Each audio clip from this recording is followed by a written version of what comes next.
யார் யாரோ வாழ்வீரே சிலுவையை கண்டீரோ, சிலுவைக்காய் பணி செய்ய வாரீரோ.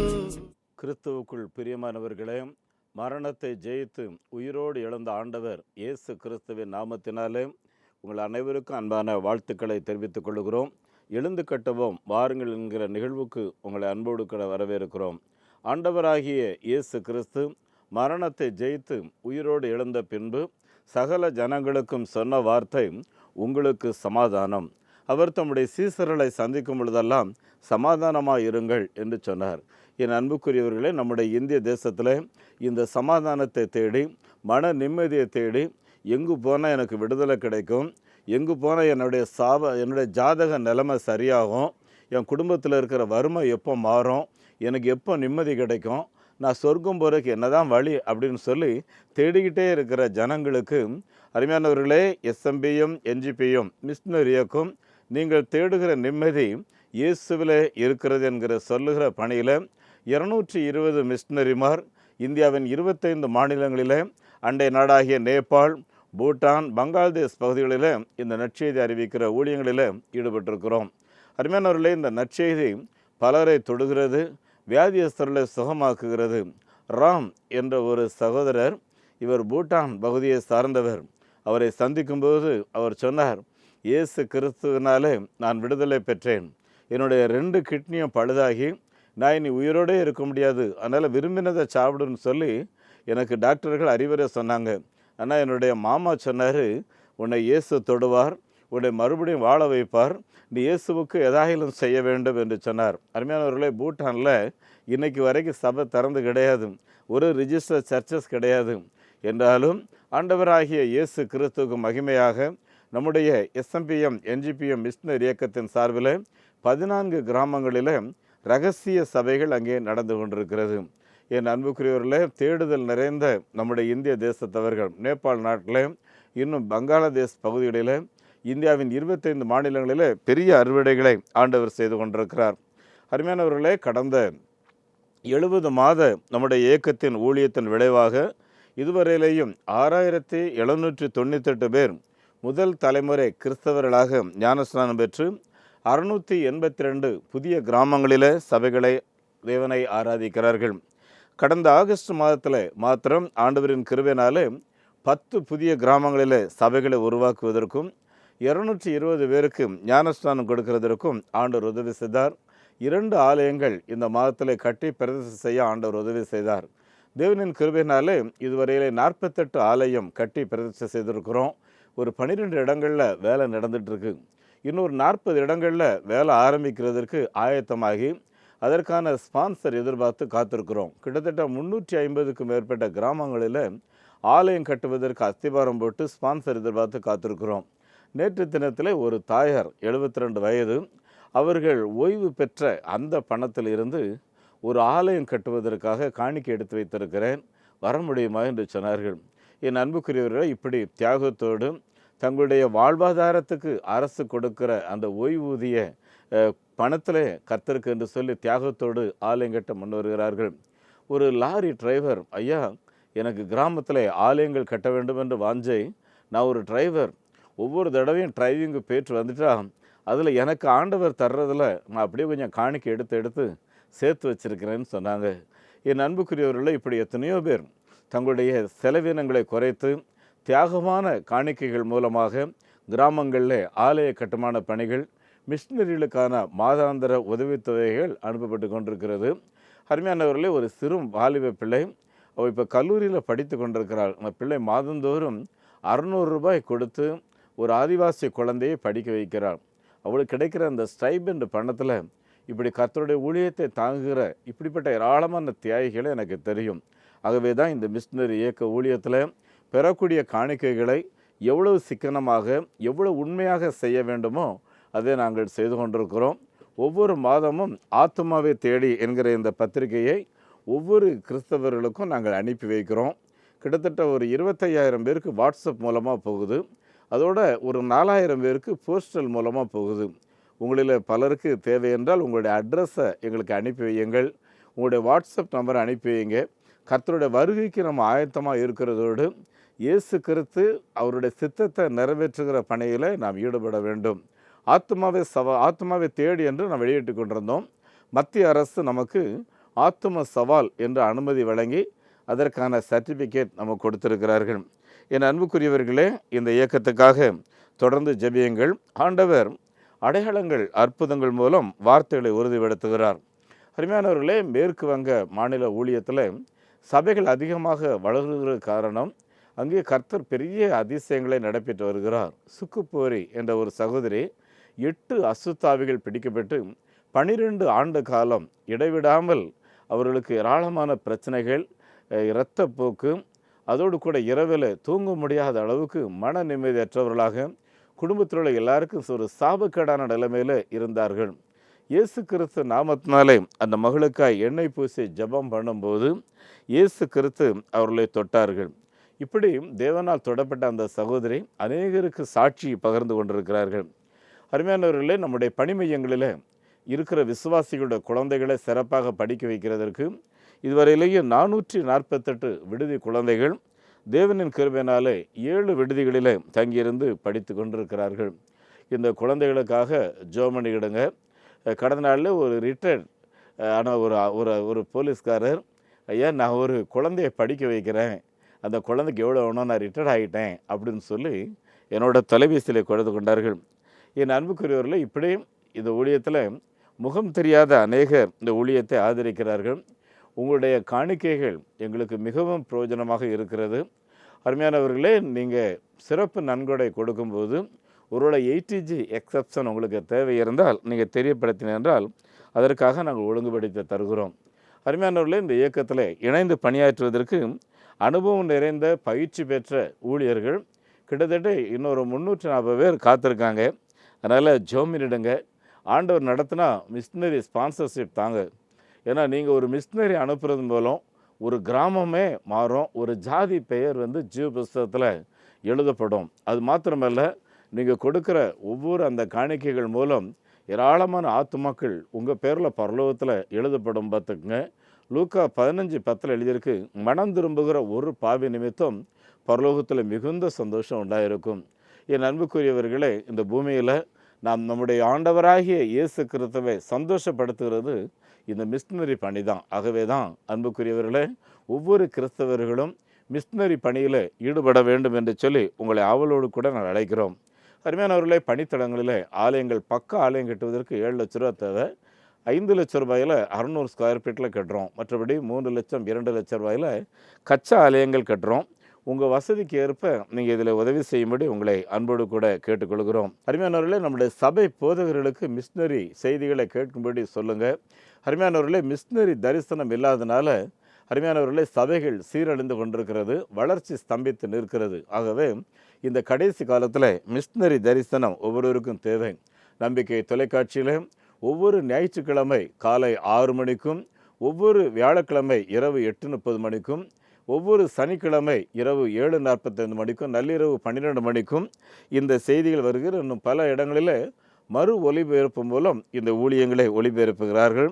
அருமையானவர்களே, இந்த ஒளிபரப்புக்கு ஒரு நிகழ்வுக்கு நாங்கள் 5000 ரூபாய் ஸ்பான்சர் வாங்குகிறோம். இந்த வட இந்திய ஊழியங்களுக்காக நீங்கள் கொடுக்குற பணத்தில் இப்படி கொடுக்காதீங்க, இதுக்குன்னு ஸ்பான்சர் எழுப்புங்கன்னு சொல்லி நிர்வாகக்குழு கேட்டுக்கொண்டார்கள். ஆகவே ஆண்டவர் ஏவுவார் என்றால் நீங்கள் ஒரு ப்ரோக்ராமை ஸ்பான்சர் பண்ணலாம். நீங்கள் விரும்பினால் உங்களுடைய பெயர்கள் சொல்லி நாங்கள் உங்களுக்காக ஜெபம் பண்ணுவோம். எங்களுடைய வங்கி எண்ணை குறித்து வைத்துக் கொள்ளுங்கள்.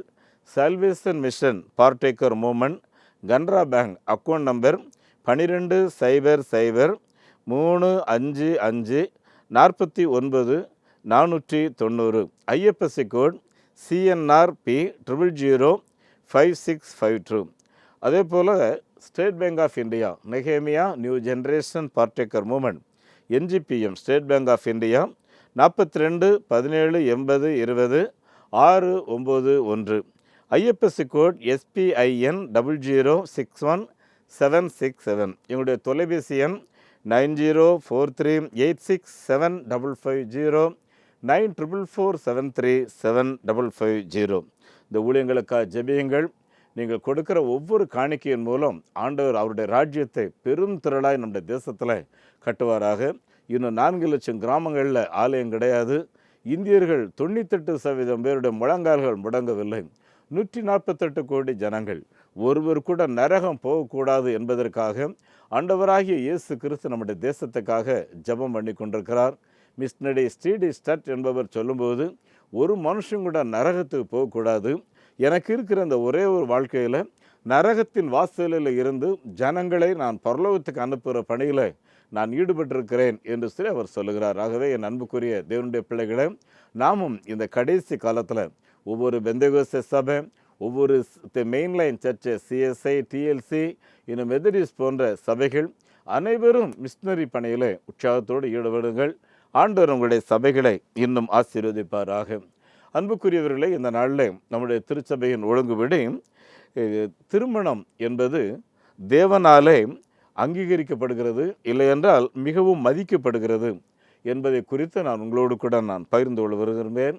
கிறிஸ்தவ திருமணம் என்பது அது ஒரு உடன்படிக்கை. அது வெகுவாக மதித்து நடக்கிறது. ஆகவே குடும்பமாக நம்முடைய இல்லற வாழ்க்கையை நாம் கொண்டாட வேண்டும். என் அன்புக்குரியவர்களே, கிறிஸ்தவ திருமணம் என்பது ஏதோ 4 பேர் சேர்ந்து பேசினாங்க, அப்புறம் ஒரு கோயிலில் போய் கல்யாணத்தை பண்ணோம் அப்படிங்கிற மாதிரி கிடையாது. உங்கள் எல்லாருக்கும் தெரியும், பல முறை பேச்சுவார்த்தை, அப்புறம் தேவாலயத்தில் 2 பேருடைய ஆலயத்திலையும் அதற்கான அறிவிப்புகள், இன்னாருடைய மகள், இன்னாருடைய பேத்தி இந்த மகனோட பேசி ஒழுங்கு செய்திருக்கிறார்கள்.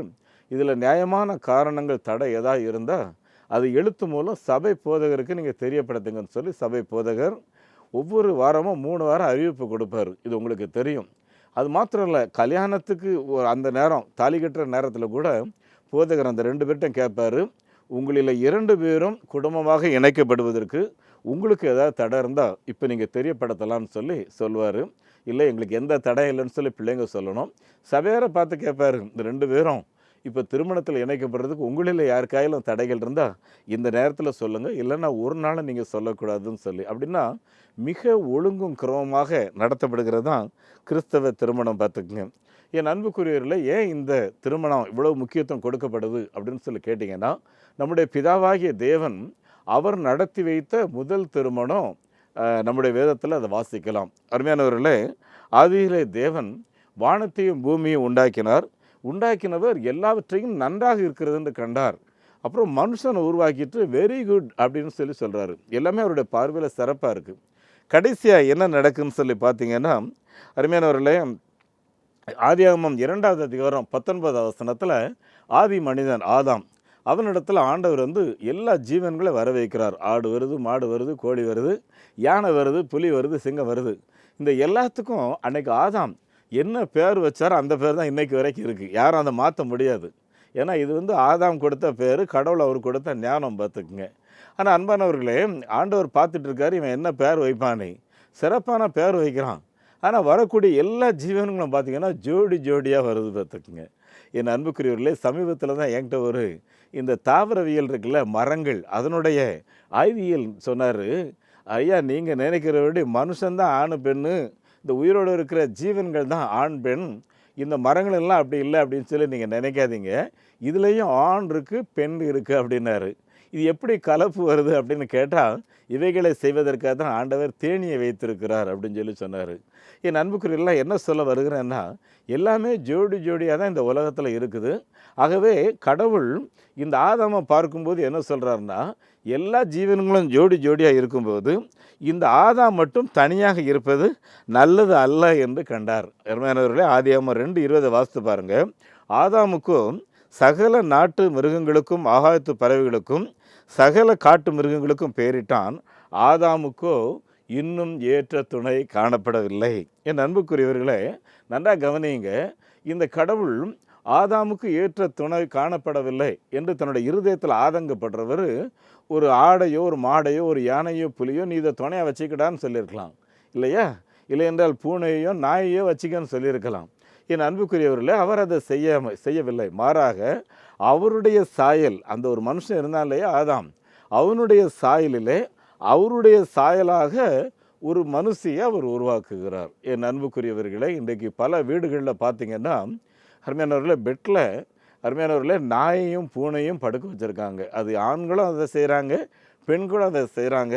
நான் ஒரு போதகராக இருக்கிறதுனால நான் சொல்கிறேன், அருமையானவர்களே, உங்கள் வீட்டில் நாயோ அல்லது பூனையோ அதுக்குன்னு நீங்கள் கொடுக்க வேண்டிய இடத்த கொடுங்க. அது உங்களுடைய படுக்கை அறைக்கு தயவுசெய்து அனுமதிக்காருங்கள். அது நம்முடைய குடும்ப உறவுகளை பாதித்து விடும் பார்த்துக்குங்க. அருமையானவர்களே, சமீபத்தில் ஒரு மகள் திருமணமான பின்பு அவளுக்கு சற்று பிரச்சனை. கடைசியாக என்ன சொல்கிறாரு, மகள் சொல்கிறாங்க, அங்கிள் முழுவதும் ஒரு நாயை கட்டி பிடிச்சிட்டு தூங்குறாரு, அதற்கு எதுக்கு அவர் கல்யாணம் பண்ணணும்? இதை பல முறை நான் அட்வைஸ் பண்ணி கூட அவர் அதை கேட்கவில்லை. என் அன்புக்குரியவர்களே, இது தேவனாலே ஏற்படுத்தப்பட்ட ஒரு உறவு முறையா என்று நாம் ஒவ்வொருவரும் யோசிக்க வேண்டும். இந்த பைபிளில் அப்படி அனுமதியே கிடையாது. தேவன் எல்லாவற்றையும் ஒழுங்கும் குறவுமாக நேர்த்தியாக செய்தார் என்று வேதத்தில் எழுதியிருக்கிறது. ஆகவே இந்த மனுஷனுக்கு அயர்ந்த நித்திரை வர பண்ணி அவனுடைய எலும்புகளிலிருந்து ஒரு எலும்பை உருவி அதை அவர் ஒரு மனுஷியாக உருவாக்கி ஆதாம்கிட்ட கொண்டு வர்றாரு. ஆதாம்கிட்ட கொண்டு வந்துட்டு, நீ இதுக்கு என்னப்பா பேர் வைக்கிறேன்னு கேட்டால் அவர் என்ன சொல்கிறார், ஆதாம், இவள் என் எலும்பில் எலும்பும் என் மாம்சத்தில் மாம்சமானவள் என்று அவளுக்கு மனுஷி என்று பெயர் வைத்தார் என்று எழுதப்பட்டிருக்கிறது. ஆதியாகமம் 2வது அதிகாரம் 24வது வசனத்தை வாசித்து பார்த்தீங்கன்னா, இவர்கள், ஆண்டவர் சொல்கிறார், இவர்கள் தோற்றத்தின்படி 2 உடலாக இருந்தாலும் இவர்கள் ஒரே உடல். இவ்விதமாய் புருஷனானவன் தன் தகப்பனையும் தாயை விட்டு தன் மனைவியோட இசைந்திருப்பான் என்று எழுதியிருக்கிறது. அது மாத்திரமல்ல, மனைவியை குறித்தும், என் அன்பு மகளே, நீ உன் தகப்பன் தாயை மறந்துவிட்டு உன் கணவனுடைய வீட்டை நீ அலங்கரிக்க வேண்டும் என்று எழுதியிருக்கிறது. அதாவது உன் அம்மா அப்பாவை நீ மறந்து உனக்கு நியமிக்கப்பட்ட வீட்டில் நீ சந்தோஷமாக உன் கணவனோட இருந்து அந்த வீட்டை அலங்கரிக்கணும்னு எழுதியிருக்கு. இதுதான் பைபிள் உண்மை பார்த்துக்குங்க. அன்புக்குரியவர்களே, அங்கே நீங்கள் நல்லா கவனிங்க. அந்த மகளை பார்த்து சொல்லும்போது, உங்கள் அம்மா அப்பாவை நீ வெறுத்துரு, சண்டை போட்டுரு, கசப்பு உண்டாக்கிரு, அங்கே போகக்கூடாது அப்படிலாம் எழுதப்படலை. நீ சற்று மறதி என்பது ஒரு இமைப்பொழுதில் வரக்கூடிய ஒன்று இல்லையா? எப்போ வேணாலும் அம்மா அப்பா பார்க்கலாம், எப்போ வேணாலும் அம்மா அப்பா கூப்பிட்ற நேரத்துக்கு போகலாம், விருந்துக்கு போகலாம். ஆனால் உனக்கு கொடுத்த பொறுப்பு தேவன் கொடுத்த ஒரு குடும்பம். என் அன்புக்குரியவர்களே, இதை ஒவ்வொருவரும் மனதில் வைத்து கொண்டோம் என்றால் நம்முடைய குடும்பம் மிக சிறப்பாக இருக்கும். நம்முடைய குடும்பம் ஒரு ஆசீர்வாதமாக இருக்கும் பார்த்துக்குங்க. அப்புறம் இவங்க கணவன் மனைவி அப்படின்னு சொல்கிறோம் இல்லையா, 2 பேரும் 2 உடல். ஆனால் இந்த 2 உடலும் பார்த்திங்கன்னா இமேஜ் ஆஃப் காட், அதாவது தேவனுடைய சாயல். என் அன்புக்குரியவர்களே, இது தேவனுடைய சாயல். உங்கள் உடல் தேவனுடைய சாயல். அப்படின்னா இந்த சாயல், தேவனின் உருவம் அலங்கரிக்கப்படுகிறதோ, இல்லை என்றால் இது அவமதிக்கப்படுகிறதோ, இல்லை என்றால் இது கேவலமான தோற்றத்தோடு நடந்து கொள்கிறதோ தேவனுடைய பார்வையில் ஏற்புடையதாக இருக்காது. இதை நம்ம எல்லாரும் புரிந்து கொள்ள வேண்டும். நம்முடைய சரீரம் தேவனின் ஆலயம். இதை நாம் கெடுக்கக்கூடாது, இதை நாம் சீரழிக்கக்கூடாது. என் அன்புக்குரியவர்களே, தேவன் தந்த சரீரத்தை கெடுக்கிற விதமாக அருமையானவர்களே, பொல்லாத போதைப் பொருட்களை சாப்பிடுகிறது, சிகரெட் பீடிகளை குடித்து உடலை கெடுக்கிறது. அது இல்லாமல் இப்போ சமீபத்தில் பார்த்தீங்கன்னா டாட்டுன்றாங்க, இல்லை அங்கங்கே வரைந்து வைத்திருக்கிறோம். அழகு நிறைந்த உடலை என்னென்னமோ கருப்பு போட்டு உடலை அசிங்கப்படுத்தி வைக்கிறோம். தேவன் நமக்கு கொடுத்த அந்த உடலை இவ்விதமாக நாம் தீட்டுப்படுத்தினால் அது விக்கிரக ஆராதனைக்கு அது சமம் பார்த்துக்குங்க. அன்புக்குரியவர்களே, இல்லற வாழ்க்கையில் ஈடுபடுகிறவர்கள் இவைகளில் நாம் கவனமாக இருக்கும்படி உங்களை அன்போடு கூட கேட்டுக்கொள்கிறேன்.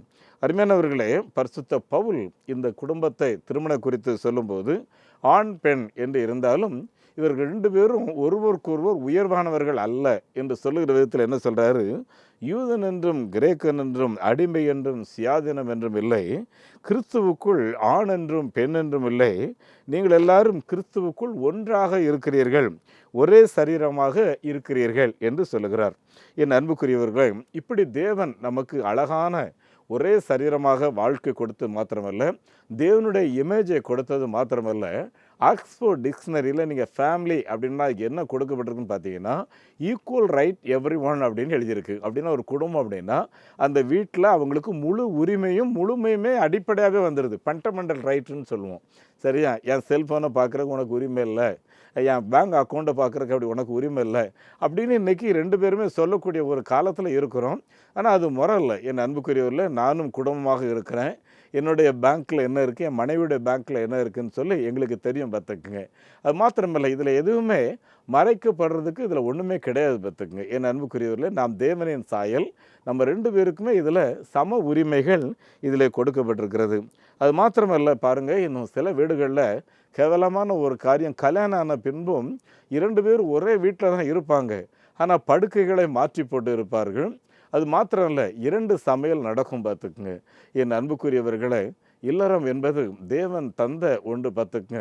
மரணம் பிரிக்கிற வரையிலையும் கடவுளுடைய பிள்ளைகள் என்று சொல்லக்கூடியவர்கள் படுக்கையை மாற்றி போடக்கூடாது. நமக்கு பிள்ளைகள் பிறக்கும்போது கூட பார்த்தீங்கன்னா பிள்ளைகளுக்குன்னு ஒன்று தனியாரை கொடுக்கலாம். குழந்தைகளாக இருப்பார் என்றால் நமக்கு அருகாமையிலேயே குழந்தைகளை படுக்க வைத்து அம்மா அப்பாவுக்கும் குழந்தைகளுக்கும் சரியான உறவுகளை உருவாக்கலாம். இதுதான் முறையே தவிர, அருமையானவர்களே, நீ இந்த ரூமுக்குள்ளே வராத, நீ ஒரு ரூமில் போய் படு, இப்படி மேற்கத்திய நாடுகளில் இன்றைக்கு நடந்து வருகிறாகவே குடும்ப உறவுகள், ஐக்கியங்கள் சீரழிந்து கொண்டிருக்கிற ஒரு காலகட்டத்துக்குள்ளாக வாழ்ந்து கொண்டிருக்கிறோம். இன்னும் சில வீடுகளில் பார்த்தீங்கன்னா 2 சமையல்கள் நடந்து கொண்டிருக்கிறது. என் அன்புக்குரியவர்களே, இவ்விதமான காரியங்கள் இல்லற வாழ்க்கையிலே தடுக்கப்பட வேண்டும்.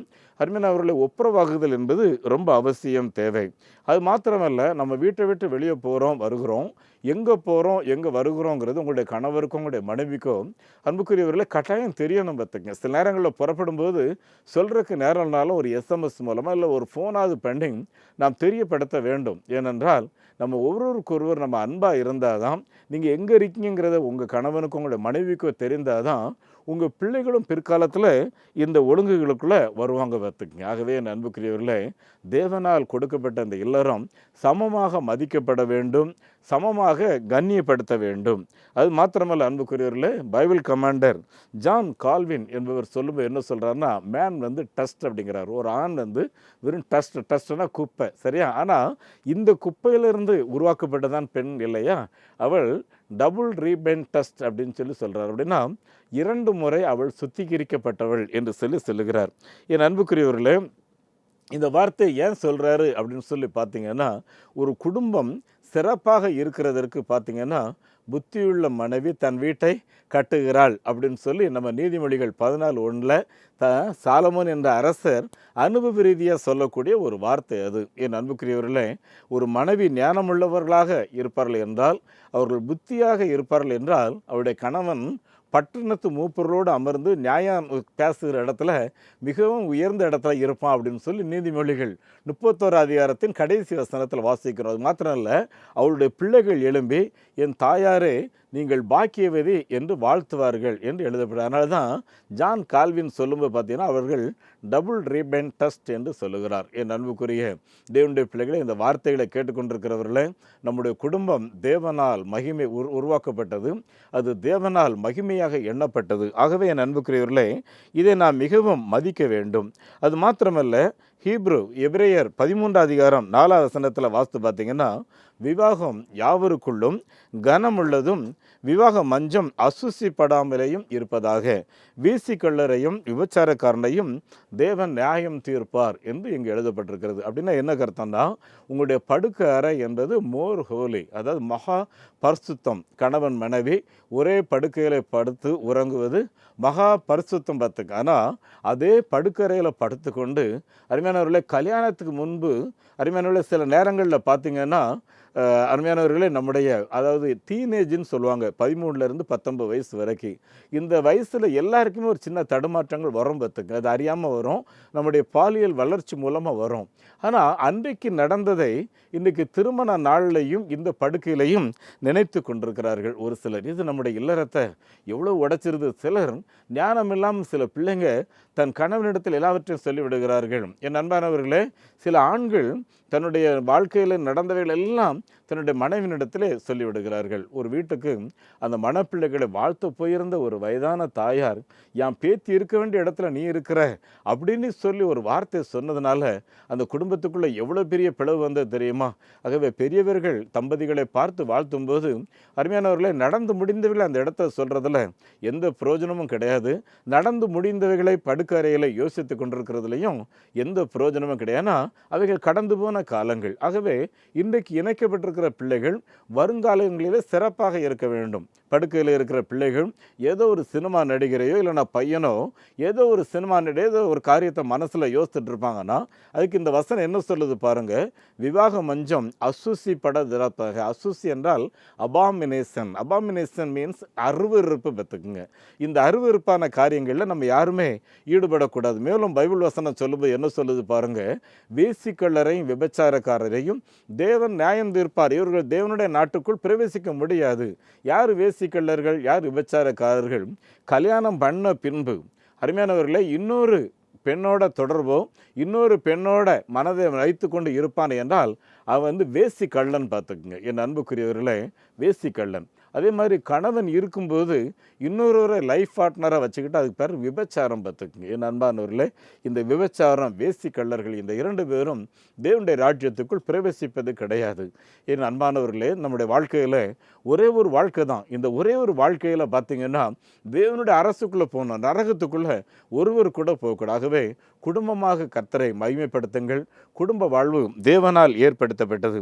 ஆண்டவர் என்ன சொல்கிறாரு அப்படின்னு சொல்லி யோசித்து பார்த்தீங்கன்னா, இன்றைக்கு கணவன் மனைவியாக இணைக்கப்பட்டோமோ அதன் பின்பு தாம்பத்தியம் என்பது 2 பேருக்கும் ஏற்புடையது, 2 பேருக்கும் இன்பம் கொடுக்கக்கூடியது.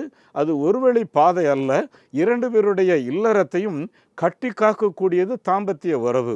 ஆகவே தான் இங்கே இந்த வசனம் சொல்லுது, இங்கே மறுப்பு தெரிவிக்க கூடாது என்று வேதம் தெளிவாக சொல்கிறது. என் அன்புக்குரியவர்கள், இவைகள் அத்தனையும் கட்டி காக்கிறதுக்கு ஒவ்வொரு கிறிஸ்தவர்களும் ஒவ்வொரு குடும்பமும் செய்ய வேண்டிய காரியம் என்னன்னு சொல்லி பார்த்தீங்கன்னா, மத்தேயு 18வது அதிகாரம் 18, 19, 20 ஆகிய வசனங்கள் எழுதியிருக்கிறது. அல்லாமல் உங்களில் 2 பேர் ஒருமனப்பட்டவர்களாய் ஜெபத்தில் எங்கே கூடுவீர்களோ அங்கே நானும் வருவேன் என்று ஆண்டவர் சொல்கிறார். ஆகவே கணவன் மனைவி 2 பேரும் அனுதினமும் ஒரு குடும்ப ஜெபத்தை நீங்கள் பண்ணுங்க. எப்பேற்பட்ட பிரச்சனைகளும் உங்கள் குடும்பத்தில் மாறி போயிடும். நீங்கள் சந்தோஷமாக சமாதானமாக இருப்பீங்க. ஆண்டவரை சென்டர் பண்ணுங்க. நீங்களும் உங்கள் பிள்ளைகளும் ஆசீர்வாதமாக இருப்பீர்கள். உங்களுக்காக நான் ஜெபிக்க விரும்புகிறேன். எங்கள் பரலோகத்தின் நல்ல பிதாவே, இன்றைக்கு வார்த்தைகளை கேட்ட உம்முடைய பிள்ளைகள் ஒவ்வொருவருக்காக உமக்கு ஸ்தோத்திரம். குடும்பம் என்கிற அங்கம் சிதைந்து கொண்டிருக்கிற இந்த காலகட்டங்களில் சிதைக்கப்படக்கூடாது. அது தேவனால் மதிக்கப்படக்கூடியது, கண்ணியப்படுத்தக்கூடியது என்பதை எங்கள் மத்தியில் பல குறிப்புகளை வைத்து ஆண்டவரே நீர் பேசினதற்காக உமக்கு ஸ்தோத்திரம். இந்த வார்த்தைகளை கேட்டுக்கொண்டிருந்த ஒவ்வொரு தேவனுடைய பிள்ளைகளையும் தொட்டு நீர் ஆசீர்வதியும். அவருடைய இல்லறம் சமாதானமாக இருக்கட்டும், மகிழ்ச்சியாக இருக்கட்டும். யாராயில் உடைந்து போயிருப்பார்கள் என்றால் ஒரு ஒப்புரவாகுதலை இயேசுவின் நாமத்தினாலே நீர் தர வேண்டும் என்று சொல்லி நாங்கள் ஜெபிக்கிறோம். ஆண்டவரே, உங்களுடைய பிள்ளைகளை இயேசுவின் நாமத்தினாலே நீர் தொட்டு நீர் ஆசீர்வதிப்பீராக. ஒருவர் கூட தங்களுடைய வாழ்விலே பிரிந்து போகாதபடி கர்த்தர் காப்பீராக. அப்படியே நீர் செய்கிறதற்காக ஸ்தோத்திரம். குடும்பம் சமாதானமாக இருக்கும்படி வாழ்த்தி ஆசீர்வதிக்கிறேன். இயேசு கிறிஸ்துவின் நாமத்தில் இந்த ஜெபத்தை கேட்கின்றேன் பிதாவே, ஆமேன். நம்முடைய ஆண்டவர் இயேசு கிறிஸ்துவனுடைய கிருபையும் பிதாவாகிய கடவுளின் அன்பும் பரிசுத்த ஆவியானுடன் நடத்துதல், பிரசன்னம், ஆசீர்வாதம் இந்த வார்த்தைகளை கேட்ட ஒவ்வொருவரோடு கூட தங்கியிருப்பதாக. ஆமேன். இந்த மாபெரும் நற்செய்தி பணியில் ஒரு ஆதிவாசி குழந்தைய நீங்கள் 600 ரூபாய் கொடுத்து படிக்க வைக்கலாமே, உங்களால் ஏன்ற தொகையை கொடுத்து ஒரு ஆலயங்கள் கட்டுவதற்கு தீர்மானம் எடுக்கலாமே, உங்களுடைய பங்குகள் என்ன?